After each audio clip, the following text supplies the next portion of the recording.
Hi everybody, hi out there. I know so many people watching all over the world. Welcome to the Horn Hangout. It's fantastic you're here, and I am so happy and proud to introduce you to my special guest today. Oh no, not him, my special guest, Andrew Bain. Welcome, Andrew. Is the force with us today? Thanks, Sarah. I certainly hope so. Andrew was instructed to keep his head out of the shot for the beginning. So what do you think of our stormtrooper? He's cool. They look a bit different than new ones since you've been on Star Wars. The stormtroopers look a little bit different. Yeah, they're a lot cooler than before. But you know what? What do you think, you guys? I think maybe we'll just put him on the side because he's a little bit scary. We don't want to scare anybody at home. There we go. Whoa. Okay. Come here, big Put fella. him there. That's right. I'll Let's stick put him here. Good. We like to surprise him. Were you surprised to see him this I morning? was very surprised to see him. You should have seen him arriving at the Philharmonic. Andrew and I have been having rehearsal this morning with Sir Simon, and I was secretly checking my phone to see when the stormtrooper was arriving because he wouldn't fit in my car. So a friend of mine told us I had to go and pick him up and send a selfie of him squashed up in his car with his stormtrooper. And then when we brought him in the backstage of the Philharmonic, the backstage porters were like, oh. Anyway. Fun and games. I would have liked to have seen him fit in your car, though. That would have been We've nice. been thinking about putting him on the top with a rope, but that might have been a bit dangerous. Yeah. Anyway, welcome. Thank you very much. Finally, this is, I think, our third attempt. We got there eventually. First time you didn't. First time I was ill. Second time Jasper arrived, or you couldn't. That's right. Yeah, Jas was sick. He got sick and you couldn't come. So, and you must be jet lagged like hell. A little bit. Little bit. You arrived last night. Last night. It was supposed to be yesterday afternoon, but it became quickly last night. Flight from hell. Yeah, it wasn't great. No names. No. But yeah, we're here, so that's good. We're here, and that's good, and thank you for joining us. Now, we have people all over the place. Peter's koala, he's actually called Pete, this koala. Pete the koala. Yeah, because he was a present from Peter Luff, who's watching. G'day, Pete. Yeah. G'day, Pete. G'day, Pete. G'day, Pete. Are you watching? Oh dear, the Australian Lost his flag flag. disappeared. Never mind. Yes, and Eddie says I shouldn't use my phone during rehearsal, and I never do. Today was an exception because the stormtrooper was on the way. Saul Lewis is watching from Melbourne. Hi, Saul. Hi, Saul. Good evening to you all. So many people, my goodness. Nicole wanted to know what the intro music is. Can someone write that for her? Look at all these people. There's some people that have heard you in Colorado. Mike from Boulder played in your local Colorado music festival. Oh, nice. Hi, Mike. Andrew, you've done so much. You know, when I know you well, at least I thought I did. But when I got to looking you up yesterday afternoon, you've played in so many orchestras. I mean, yes, you have. You've been all over the place. I mean, you've been first horn of a few. We better start at the beginning, though, because we're going to get onto all the horn nerdy stuff and Star Wars. Of course, a lot of people want to know about that. But you started the horn, and this is really interesting because you started the horn after you'd started to sing. Yeah, as a little kid growing up in Adelaide, I used to play a lot of cricket and Australian football in the recess and lunch breaks, and I was by nature quite competitive, and that led to a lot of yelling for some reason. And I developed nodules on my vocal cords when I was probably 8 or 9. From all that yelling? From a lot of yelling, yeah.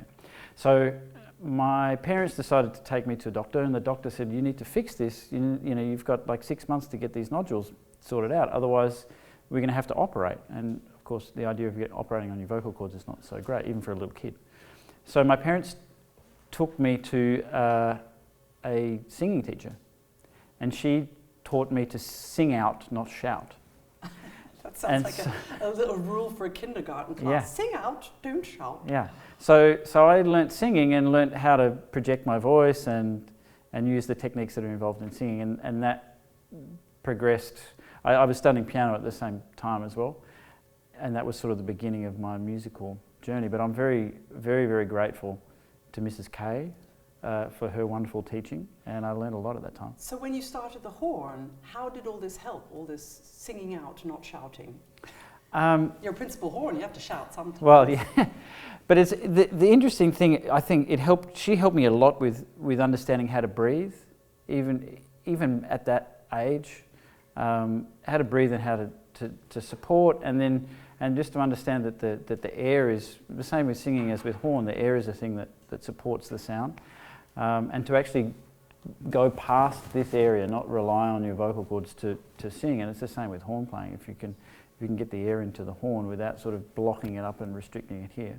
But it also leads to my favourite story that just about everyone who's had a lesson with me gets to hear, the famous Sarah Willis Puss in Boots story. And Saul will like this one. Here we go. Because it was at Saul Saul's. Saul has logged himself in as Goat. I think we can out him now. This is not Goat, it's Saul. You better try and find another name, mate. Goat. I went to a masterclass of yours in Melbourne where you were working with Julia Brooke on low register stuff, and you were trying to get techniques for her to open up her throat, and one of these things was oh. Yeah. Oh, and it's great. And every time I teach this in a lesson, the reaction is always the same. What the hell are you talking about? But she was playing. I remember, Julie. She was playing like that. Yeah. So it was just trying to free up this, which you probably did naturally, having had the singing lessons. Yeah, I think you're right. But to get somebody that didn't know how, the best way is getting them to make these. Yeah. Ha. Yeah. Oh. And it's terrific. But we went through this masterclass, and later that evening we were back at Saul's house, and Saul had just bought a new 3D TV. And the movie that he had... That was the Plasticine evening. It was. The Horn Quartet Plasticine evening. That's the cue for an amazing photo, Jakob. So we went back to Saul's house and had a lovely dinner and a little bit of wine, maybe. Maybe. And we put on the one movie that he had in 3D, which was Puss in Boots. And the opening scene of that, of course, is the cat comes out and he says, "I'm Puss in Boots." And it was exactly the same sound that you were trying to get Julia to make. So now I actually have in my studio at Colburn, I have a poster of Puss in Boots, and half of the people that come in think that I'm advertising a film that I played on, but I never played on that film. And others know this story, and so then we go through the story. And it makes so much difference. It's been terrific. Okay, everybody at home, try this now.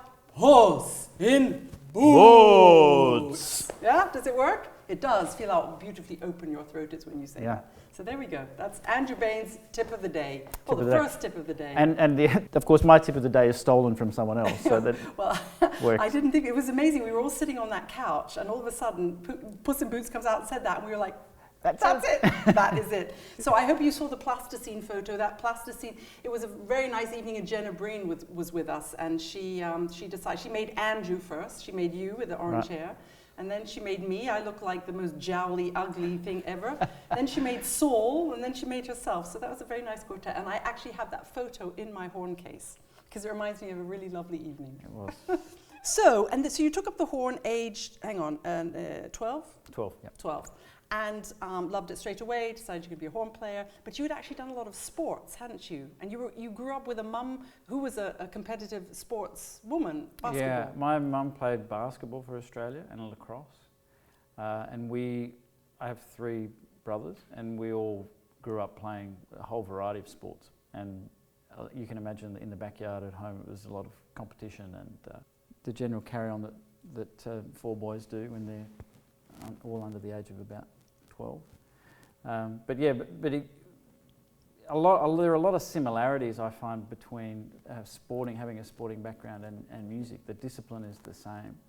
If you want to be a successful sports person, you've got to practice and you've got to take lessons and you've got to apply information, and it's exactly the same for music. And how do you think? This is skipping quite a few years now. But when did you get your first job? I was 24, I think, 23, 24. There's one thing I've always been amazed. We've played a lot together, and I'm always just amazed at your focus. You go, and then you're there, and that's something you see the top sports people doing. Is that something you've learned a lot? You learned while doing all these sports at home, and being with your mum was a competitive sportswoman, so she'd learned all that already, or is it something you learned along the way? It's a bit of both, I think. It's interesting. I think it's something I've got better at. I have done a lot of work, and I also did a lot of reading on focusing and dealing with nerves and all these sorts of things, and have done a lot of work with Don Green on his stuff. Don Green, if any of you are wondering, Don Green is a fantastic, he was a sports therapist and he's now only doing musicians. Yeah, no, he still does. He still sports as well, yeah. but he brings what he has from the sports people to the musicians. It's amazing. Yeah. Amazing. Amazing. He's crazy. But Don had several medal winners in the last Olympics actually that he worked directly with, and you know he's applied his approach from sport into music, which is terrific. But I think it's something that is the same as playing the horn or doing anything at a high level. You've got to take a lot of information and filter out what's not useful for you and what is useful, and put that into your plan. So I've sort of worked out what works for me, and I understand how my brain works. And I'm not actually the most focused person all the time. I can focus when I need to, but when I don't absolutely need to, I can be really unfocused, as you've seen in rehearsal. Well, today you weren't unfocused, you were just jet lagged. Yeah, well, there's a little bit of that. But it's something that I think you learn. Peter Luff says Andrew's focus is second to none. Here. Well, checks in the mail. Pete. Checks in the mail, Pete. Yeah. Right, got it. But yeah, it's something that it's important to experiment with, and it's important to develop as you go. It's one of those areas I think that goes with as you improve as a horn player, these areas will improve. But if you don't work on them, then you can be a great horn player in the practice room, but in the concerts or when you're under pressure in the audition, it doesn't follow through. And I think there's many people who have this problem. They do so much work on the physical side of horn playing, and then they get into an audition and they wonder why they can't produce that again. And there's a huge side of what we do that's mental, that you need to practice and you need to develop as much as the physical. You're the professor at the Colburn School of Music in Los Angeles. How do you work on that with your students? That's a good question. Or do we need a whole nother hangout just for that? Well, probably. We could. It's something that we talk about a lot, often in our studio classes. And I encourage the students to do a lot of reading. I think one of the most important things, at least in our studio, is that I encourage the students, and they're in an environment where they're really encouraged to get a lot of information from a lot of different sources, not just from me. I'm sort of the point person to try to help them process a lot of the information they're bringing in, but we're also very fortunate at Colburn. We get some wonderful people such as Sarah Willis to come in and give classes. Checks in the mail, Andrew. We had this last year, you and Stefan were both in and gave terrific classes, and what comes out of those classes is a lot of questions actually. And you get to do all the questions when we've left. Yeah, well, they come in and they say, and so some of it is me sort of helping them to understand, and other times it's just merely a matter of just encouraging them to think through the information. Kim has asked, what's your favourite book by Don Green? Don Green's done a fantastic hangout. You can see it at the, it's online. We did that at the IHS, which we'll get onto in a minute. And Handsome Tim has already, thanks Handsome Tim. You can put a link actually in there. But he said, what is your favourite, Kim has said, what is your favourite book? Is your favourite book? Yeah, the one I find the most useful is Performance Success. Yeah.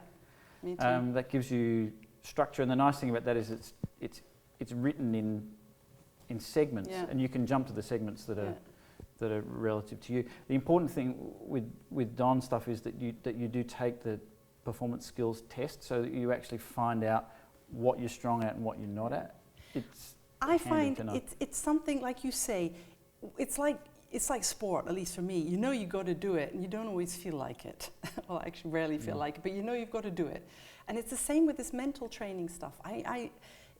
We all want to practice, we all want to do so that's exactly what you said. So I'm really happy you said that. It is something you have to do, and if it's even a few extra minutes to take Don Green's performance test, then I went online and thought, I don't want to do all that. But we need to. We need to do things like that to find out what's the best way for you.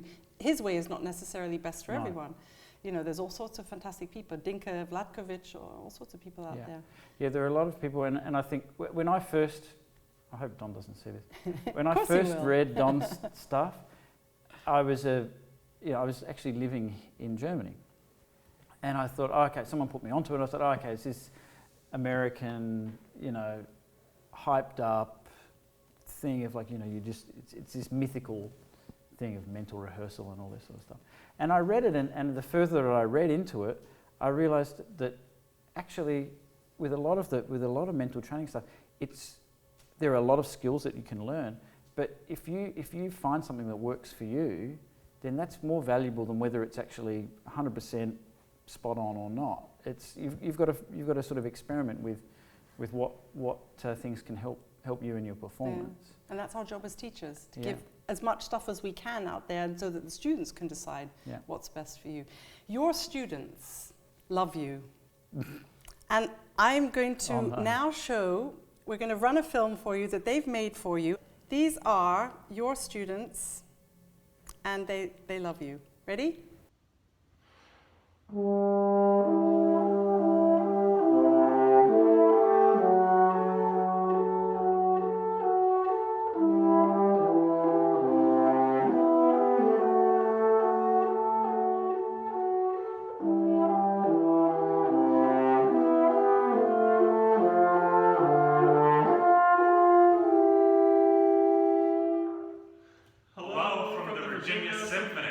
Andrew, how's it going? A big hi from Shanghai. I just want to say thank you for everything you've done and making all my dreams a reality. I miss you so much. Thanks, Andrew, for being the greatest teacher.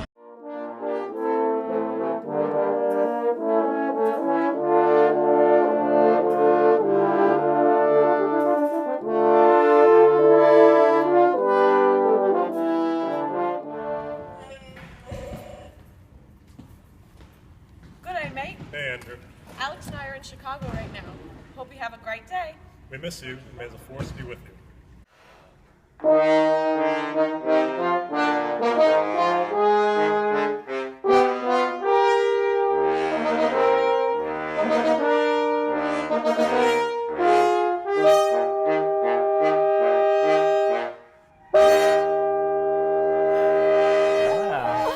Isn't that absolutely a big round of applause for the Colburn Horn students from all over the world, and a thank you to Annie Bosler who put that together. Who else? Wonderful Annie, we love you. Thank you so much. Thanks, Annie, for putting this together. She was the only one. I can't. I didn't have the time, and I said to Annie, I need a video, and she says I'm on it. So messages went out to your students from really and they put that together for you. Oh, thank you. Very touching. Very, very touching. They love you. They say you're an absolutely amazing teacher. And speaking of you and Annie, you two are the dream team. Andrew, I must say, will go down in history as the co-host of what, in my opinion, and I can probably think you agree with me, what the best IHS of all time, if I may be so bold to put it out there. It was incredible. Los Angeles 2015, it was amazing. It was the Hollywood of horn players. Every corner you went round, there was another horn star there, and you and Annie organized that. And we loved it, but it must have almost killed you. Well, I mean, the person that needs to take all the credit is Annie.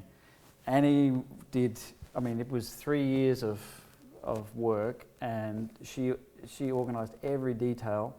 I had the easy job. I got to, pick who I wanted to come. You did not have the easy job, because we had a dream horn quartet. I think we've even got some pictures of it now.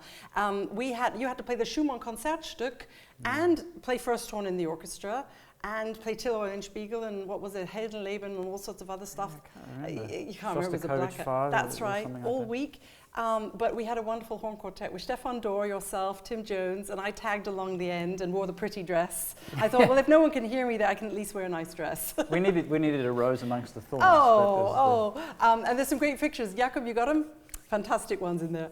And it was the most incredible time, really. So thank you from me and from, I think, everybody watching. If any of you who of you were there, write in and tell us, because it was just incredible. Oh, thanks. Well, our goal from the beginning was just to make it a spectacular event that anyone who came was going to have a great time. Yeah, and they did. And I think we achieved that, so that was good. And I think the good thing was that even the people who, not only the people that were attending, but that the artists as well had a good time. There was sort of something for everyone, and we got to see a little bit of LA. I got to see more of LA than I had in the entire time I Yeah, lived on the there, day actually. after it finished, you had to take me and Andre up to the Hollywood Hills sign and hike through the woods. You poor thing, you were half dead, and we made you take a sightseeing. That was fun though. And we walked down Hollywood, the Avenue of the Stars, and Mm-hmm. we walked past all the Star Wars people in like 45 Oh, yeah. degrees outside, and they were wearing Crazy people. Chewbacca suits. And Yeah, it's a crazy place, LA. yeah, it is. It really Yeah, is. you can say that again. So not only your students around from Colburn, you've reached a lot of people who have then gone out into the world and have gotten jobs all over the place.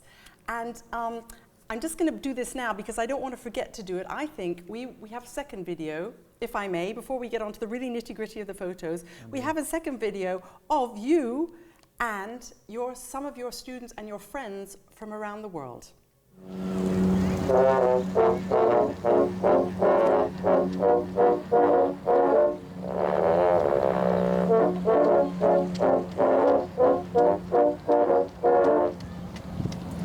Aloha!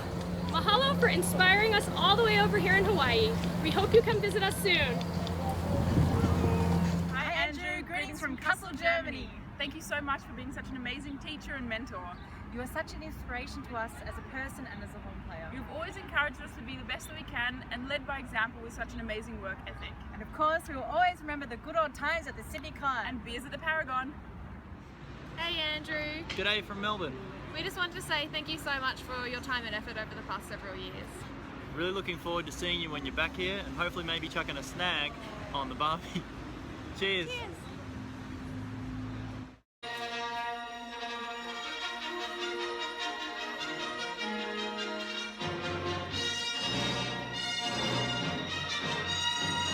Andrew, greetings from down under.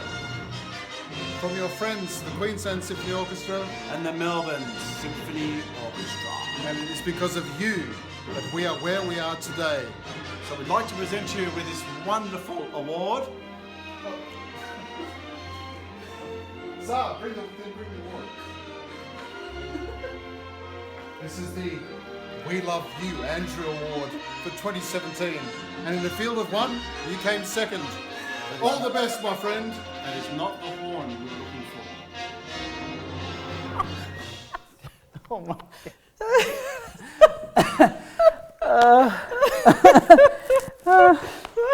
Okay, right.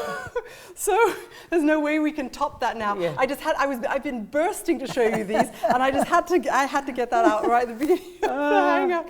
So we had Honolulu, we had Kassel, and Melbourne. Your two students from Melbourne, and then of course Pete down from Queensland, and Saul, and starring Sarberg in the corner there, being Yoda. Wow. So Yeah. put together by Annie Bosler. It's incredible what came in. We had to divide them up into two because there were just so many. That is hilarious. Oh my, I haven't seen anything that funny for a long time. We'll watch them again when the hangout's over, but I hope you guys enjoy that. And thank you to all of you that sent in your things. I think we need to get to some questions now. We need to do some serious stuff. So if I haven't seen any questions, we've got a new chat today and they're going past really quickly. So do write them in again. And I think it's time that you had to answer some proper questions and not just me. Okay. Speaking of the goal, you saw for this goal, how's your handicap doing? My handicap's not great. I actually played a little bit recently. And I shot a 69 the other day, which to anyone who doesn't play golf has no idea what that means. I have absolutely no idea what that means. Do you know what that means, you guys? No, I have no to idea. say that because it's the first time I've broken par ever. So. Cindy Williams is watching, South Carolina. Hi, Cindy. And I actually saw a question. She wanted to know how you manage warming up with jet lag. Whether you stay, she said, how do you stay so grounded? Well, we don't stay grounded, do we? We have friends like Saul in Star Wars costumes. What about your warm up? Warm up when I'm jet lagged. I think it's the same. My warm up doesn't really change because it's based on the philosophy for me that my whole mechanism is based on use of air. So no matter how my chops feel, I know that after 10 to 15 minutes they're going to be back to somewhere near normal. So I just want to set up my mechanism so that it's the same every day. So it's really simply based on breathing efficiently and relaxed and releasing the air in a productive way. and then not worrying about how I feel and not worrying about how it sounds to begin with actually is a really important thing. Because the first thing, when your chops don't feel good, the first thing you want to do is play until they sort of feel okay. I know that's going to happen eventually. I just want to make sure that I don't set up something that's not going to be efficient later in the day when I actually really need it. And what about getting off a plane after hours and hours and hours? Do you have to have a lot of water? Yeah, I should. I should drink more water, but it's... Just when I thought we were supposed to calm down, there's... Who's that guy? Just when you're supposed to be teaching. You're supposed to be teaching. May I introduce Stefan Dor? Where's your student? Let me get the door, so to speak. Pardon the pun. Come on in. Welcome. Welcome. The student just ran away. You're supposed to be teaching. Anais, you're supposed to be having a lesson. May I introduce Anais and Stefan Dor?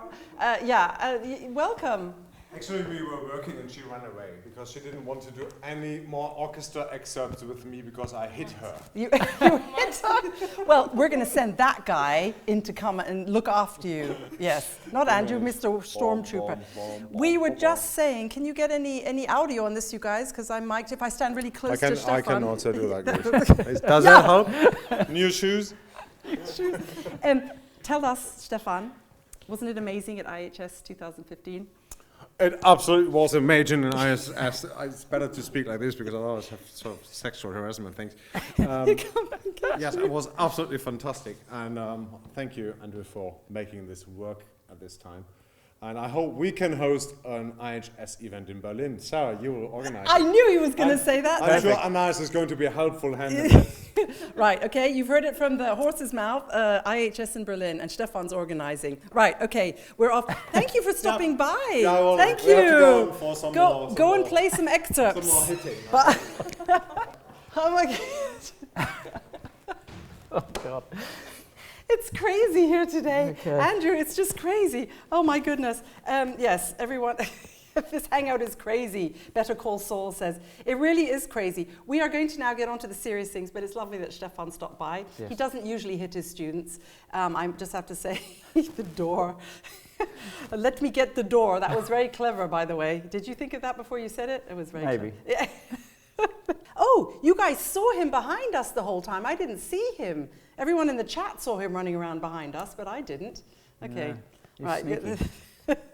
Wellington it said, this is the highlight of my life. Thank you, everyone. Well, there you go. Right, so let me get the door. We're going to get back to questions. Dave has asked, does Andrew find it a challenge to play in the studios with a Geyer, or does he switch to a con or con-style horn? Just before we answer that, and we explain that you are not only principal horn of the Los Angeles Philharmonic, but you are now doing masses of the studio work in LA. I wouldn't say masses. A lot of the studio. Okay, the biggest films. Some of them, some films. I'm really lucky. I get to do some really cool projects in the studios and mix that in with the work at the Philharmonic. Generally, the horn that I use in the studios, I use like on the Star Wars films. I play and in the Philharmonic a Lucas Geyer horn, made by Dan Vidican, which is a beautiful horn. But it's the guys in the studios are phenomenal players and phenomenal musicians, and it's a very interesting blend of the 8Ds. We have some 8Ds. We have a few Geyer style horns in the studio, but from what I can hear, it blends well. Well, you're the and first works one, so well. actually everyone has to blend to you. Basically. I'm lucky like that.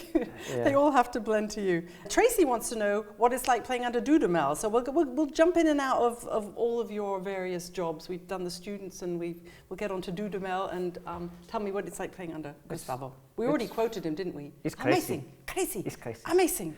It's great. Firstly, he's a really nice human being, and I think what I've sort of learnt over the years is that the best conductors are actually nice people, and Gustavo is a genuinely nice person. I'm not sure all horn players would agree with you on that one, but I agree. Yeah. I'm in the old sure days, it used to be like battles between the first horns and the conductors. Right. You know, Dale Clevenger has some great stories to tell. Sure. Maestro. Yeah, but Gustavo, he's a phenomenal musician, and one of his gifts is he's a wonderful communicator on the podium. He can explain what he wants to an orchestra, and everyone will buy into that image or that direction. And it's a rare gift that he has, I think. And also when he picks up a microphone and he's talking to the audience, you really feel as though he's having a one-on-one conversation with you, even though he's speaking to sometimes 2,000, sometimes 20,000 people. But it's a lot of fun, and it's always different. Yeah, he really is good. Can you shout out to Mr. Curry, my teacher, please? Said Leo. Hello, Mr. Curry, Leo's teacher. Hi, Mr. Curry. The Teremiński Horn Camp in Poland want to know, how do you stay focused when different voices in your head appear during the performance? I know just what you mean by that. You know, the voice that's saying, right, pick up your horn, put your first valve down, you know, the automatic stuff, and the other voices that are going, oh my God, I'm never so going to look at the horn. Yeah, I have those voices a lot, but I have a name for mine. It's Bob. Bob. And I say to Bob, when the voices come in to my head, because normally it's one of two things. It's normally, most of the time it's, gee, this is going really well. It's about to go not so well. That's really nice of Bob to say that. Yeah, but Bob's okay, because what I say to Bob is, Bob, you can just sit on my shoulder, and we're not going to talk now. We have a conversation after the concert. And so Bob sits on my shoulder, and I get that thought out of my head. And Pete is now on my shoulder. Yeah, exactly.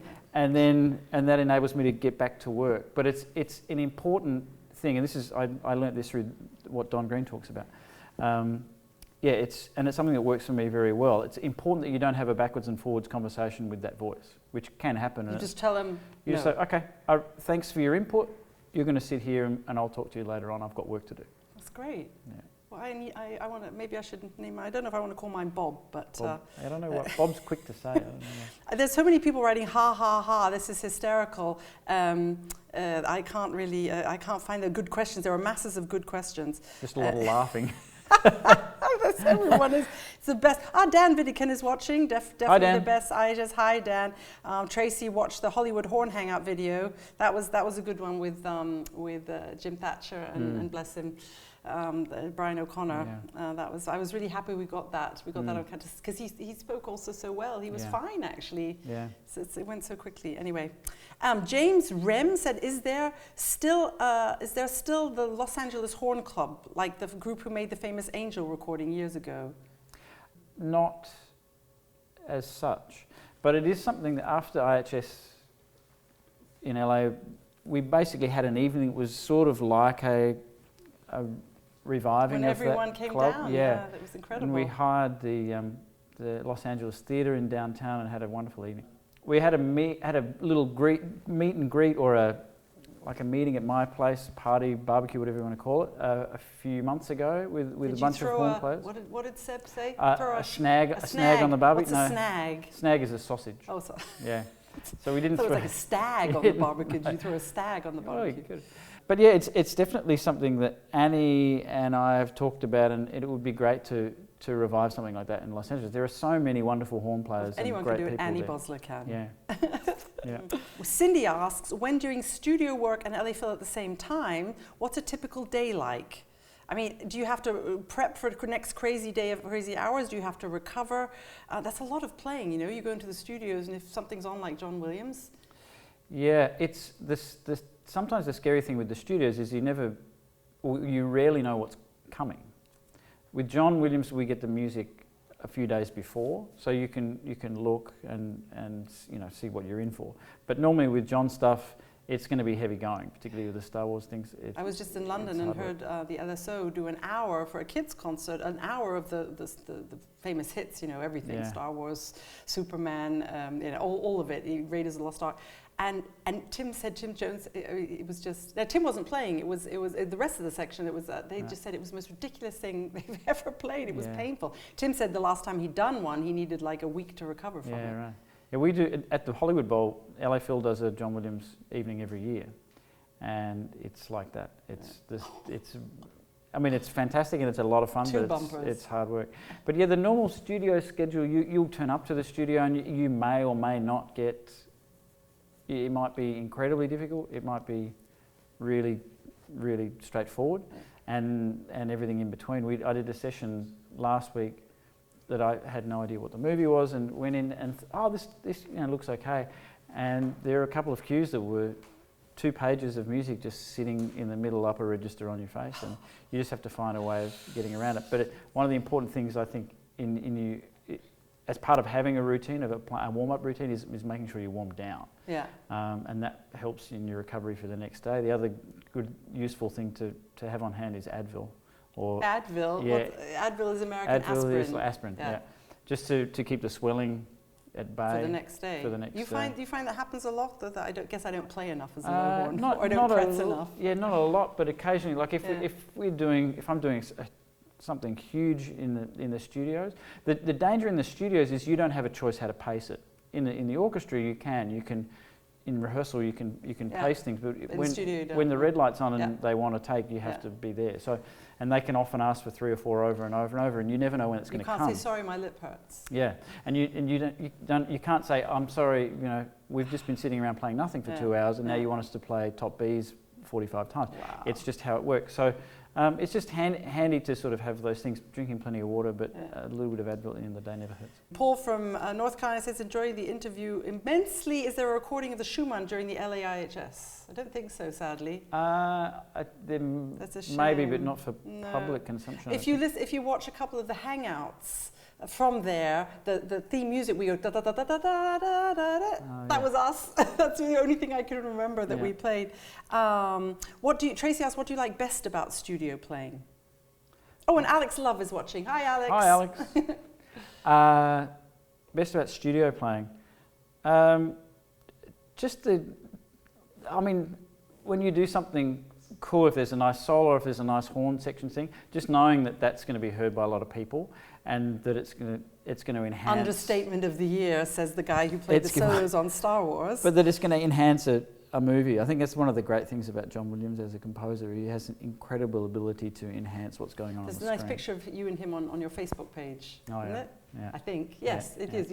But when you recorded Star Wars, a Wellington Horn has just asked, he said, sorry to keep asking about Star Wars, but were you a fan of the movies before playing on the recordings? Yeah,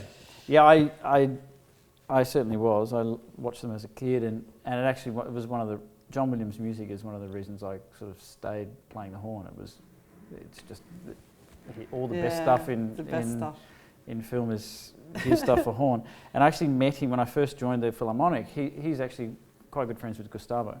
And so he was waiting around backstage after rehearsal, and I ran into him and I actually just said, Mr. Williams, I wanted to introduce myself. And my name's Andrew, I'm a new horn player here, and I just wanted to let you know that what an inspiration that your music has been to me for many years. And he was such a gracious man and a lovely man, and now it's thrilling to get to work with him, actually. Sorry, I am listening, but I have one ear here and I have another eye on the chat. Mark Bain has just written in, hi Andrew, which one of your brothers is your favourite?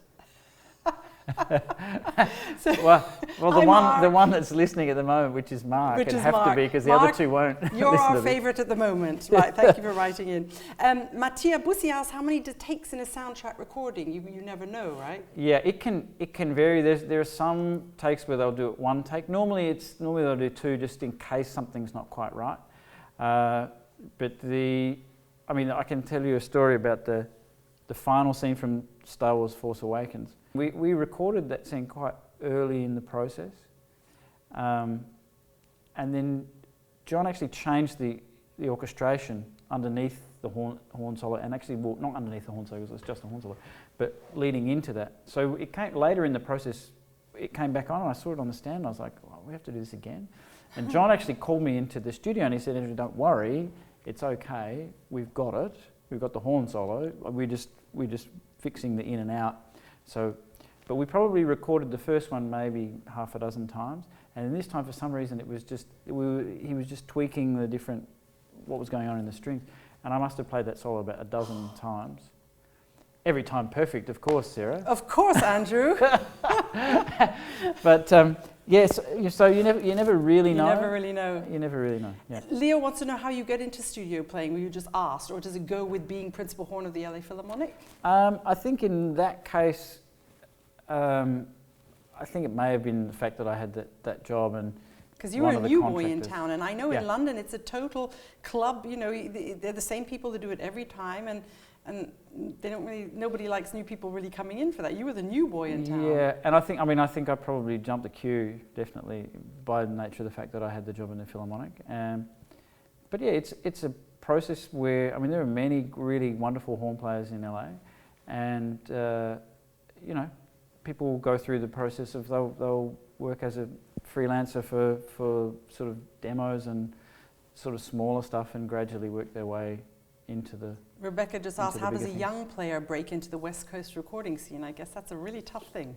Yeah, You're not young anymore, so I can ask you. Yeah, that's a really good question, and I'm not really the best person to ask because I sort of jumped in, I think. But I think being in LA and just. Do you get a phone call that says, hello, will you come and play Star Wars? You get an email, actually. Yeah.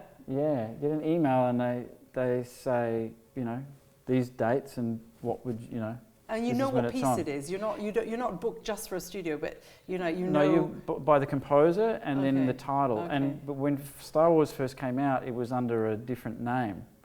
So. But you knew it was John Williams. Well, I knew it was John Williams, and then it was quite a lot of dates, and then I was like, well, this. And I'd spoken with Tim Jones about the fact that they were recording that Star Wars. So I was like, well, I wonder what this film is. Interesting, because it seems to be around the same time as the LSO recording. The LSO did Star Wars for years and years. Yeah. Outrageous, you guys stole it. We pinched it, yeah. So, some of the bigger movies will go under a name that's not the name of the film. But yeah, that's sort of how that works. But yeah, breaking into the scene, I would just, if you're just being in LA and making contacts with people. So if I come, then I can try and break into the scene. I don't think I could play loud enough. You guys play incredible. You play for ages and ages and ages. It's sometimes, and then sometimes you sit around for ages and ages and ages. So it's nothing. Lord of the Rings was apparently one that there was nothing but long notes in that one, but they didn't do that. They did that in. That was London and New Zealand. In London. They did that, yeah. That's right. What's been your? I mean, Star Wars is the most prominent thing probably, but are there any? You are John Williams' first horn, for now, if I may say so. When I can make the sessions, yeah. Oh, you what? You mean you cancel sometimes on John Williams? Well, no, I don't cancel on John Williams, but sometimes because of our schedule with the Philharmonic, sometimes there are dates that will clash. So who plays first when you're not there? I think Dave Everson plays, and Steve Becknell. Both were really great players. Yeah, great players. Weren't they at the IHS? I don't think Dave was. No. I think Steve was. Can't remember. Good question here from Vivian. Is there any difference mentally between playing in a studio and in the orchestra? That is a really good question. Yeah, it's a good question. Yeah. Yeah, there is actually. I think in the orchestra, I find, for me, I don't know what it's like for you, I spend the rehearsal period in an orchestra planning my map of how to mentally get through the piece, when I need to focus and when I need to relax. Most people are planning the coffee break. Well, see, you see, yeah, but that's because I'm limited in my ability, so I need as much planning as I can. We're multitaskers. Yeah. Whereas in the studios, you need to be able to really switch it on and switch it off, and you don't know when that's going to be. So it is two different sorts of focus. The advantage in the studios is that if something doesn't go 100% right, you can do it again. So, but not too many times. Not too many times because that's expensive. Yeah, well, it's expensive, and it's also it becomes very expensive for you because you don't get called. But it is a different thing. You can plan in the symphonies. You can plan your mental ups and downs, and I think it's important. And I've learned, for me over time, I need the down. I need to actually build in the down side of the concentration, because if I try and concentrate, so where would the downside be? When you got bars rest. But then you won't count. But that's why you have me, because I'm sitting there next to you counting. Yeah, but I've learned to almost learn how to count and switch off at the same time. Almost. Ah, that's clever. Yeah, but sometimes I will sit there and I'll count, and I'll have 32 bars rest, and I'll go 32, 33, and I'm like, geez, there's something missing. But normally that's in rehearsal. Normally, but you never know. Yeah. Gosh, thanks, Andrew. You're so inspiring. Isn't that nice? Oh, it's very kind. Thanks, you guys. It's really fantastic that you're all writing in. I've seen some wonderful, also some great friends on the chat as well. We'd love to, if any of you feel like doing any selfies, we would love that. We're gonna get our stormtrooper back at the end. So we're gonna put him in, and we're gonna have a selfie session. Okay, me, Andrew, stormtrooper, and you in front of your computer screen. Okay, can we do that at the end? Good. Want to see where you're all. We've got it's terrible. It's merchandising. It's just really this good. Is wonderful. Yeah? I want one of these. What did you ask me when you came in here? Well, it's a real talk show now. It is because we've got our own Yeah, mugs. because you can't be a talk show if you don't have your own mug. So now this and is yes, it. you may have one. And we've got a koala bear in honour of your Australian roots. And have you seen these? Well, it was supposed to be cake, but we haven't got any cake yet. That's pretty cool, I reckon. Yeah, there's a Star Wars napkins. I was going to get a whole thing of masks and sword and lightsabers and everything, but he was so big, in the end I gave up and we just ordered him. It's pretty impressive. He's pretty impressive. So when I said at the beginning you've played in so many different orchestras, I mean also the styles of orchestras, you know, your very first job was in Adelaide. But then you went to Munich. Yeah. You played in the Rundfunk Orchestra. Münchner Symphonica. So you spent time in Munich as well. Yeah. What horn were you playing on then? I was playing on a 103. On a 103? Yeah. And then you went back to Australia? Yeah, back to the opera in Sydney. And then which was really interesting. Opera? How long were you there for? I was there about 18 months. Oh. Saul was in the orchestra at that time. He says that I was there for 5 minutes. Okay. But it was a little bit longer than that. He just missed you when you left. That's true. But then he had you again in... well, then I dragged him down to Melbourne. That's right. Yeah. That's right. Then you went to Melbourne and then you went... Well, I went back from Sydney, I went back to Brisbane. So I went Adelaide and then I went to Brisbane. First one in Brisbane then Munich and then Sydney, Brisbane and then Melbourne and then LA. And not only that, there's all this chamber music stuff you do as well. Tom from Leipzig has asked, do you change anything when you play here in the Berlin Phil section? Good question. I play a 103. Yeah, I was going to say, he changes his horn. But we don't want to do any more shameless advertising than we have done already. Yeah, you do come in, we appreciate that. I mean, it makes our lives easier. If you're well, it makes it easy. I mean, it sounds great. With a section of all the same, it sounds terrific. And it is easier for me to adjust to the orchestra because the sound, I mean, playing in an American orchestra and then coming here, the sound is different. The concept of sound is a little bit different.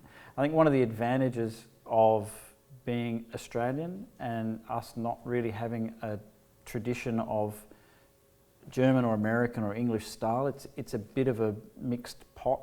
And who were the biggest influence? I mean, you had Barry, obviously, but you know, when you're studying in Australia and you studied at a time when there wasn't all this amazing information online that we have today, where we can just, you know, soak up other cultures on YouTube or wherever, Horn Hangouts. So where were you getting all your inspiration from? So I studied with a student of Alan Mann, Patrick Brislin in Adelaide, who was a wonderful musician and very, very nice man. Peter Love said you were in Brisbane for 10 minutes. Yeah, thanks, Pete. Yeah, and then I studied with Jeff Collinson, who was first on the opera, and Jeff was a student of Hector MacDonald. And then I did further study with Hector and studied with Will Sanders when I was in Germany. But I think the Australian style is everyone sort of has a little bit of information from everywhere. And so you learn to be flexible and there's no sort of really traditional way of playing, which has helped me a lot when I came to Germany. And then I was here for 2.5 years, so I sort of understood how the German style worked and how people wanted things to sound. And then once I'd finished there and went back to Australia, I was playing in a festival in Colorado for about 10 years, every summer. And playing obviously with American players, so that there's another sort of input of information. So that's why in my teaching, I've encouraged the students to get a wide breadth of information, and the students listen to a lot to Digital Concert Hall, and there's many different recordings, and so that's so great. So they have it's flexibility. So important. No, I think you offer your students a really great palette of that. I think it's so important today. I mean, I can't say it often enough. Everyone's probably like, yeah, Sarah, we've heard that already. But you just cannot have enough information these days of all the different cultures. And I've noticed the Australians are very good at that, probably because you're so miles and miles away. Yeah. But you have a really good knowledge of different styles and what's going on in the world. So, yeah. Good on you, mate. Good. No worries. Good on you, mate. Right, well, we've been going on for almost an hour. Can you believe that? It's flown past. It's flown past. And the Australians have to go to bed. There's just one little thing I'd like to show you. We have one tiny little video left. Oh dear. I know. And when you're here we go. We have to get up on the iPhone again. When you're traveling and doing all your stuff, the most important thing for you is your family. and they wanted to say hello today as well. So Jakob, can you show us? Hi from Los Angeles. Safe travels. Say Happy Father's Day, Obi-Wan. Looking forward to seeing you soon. Bye. Hi Andrew, this is Jill from Hobart in Tasmania. Just sitting here with your new little niece, Juliet. Say hi. Can you say hi? G'day Andrew, just wanted to send you a quick message and a hello from everyone here in the Bain household in Adelaide. Also wanted to say how proud we are of such a fantastic career you've had so far and can't wait to see what's in store. So I just have to say congratulations on your biggest achievement, which is being my dodgy big brother. Hi Andrew, cheers from Minnesota, the land of 10,000 lakes. Woo!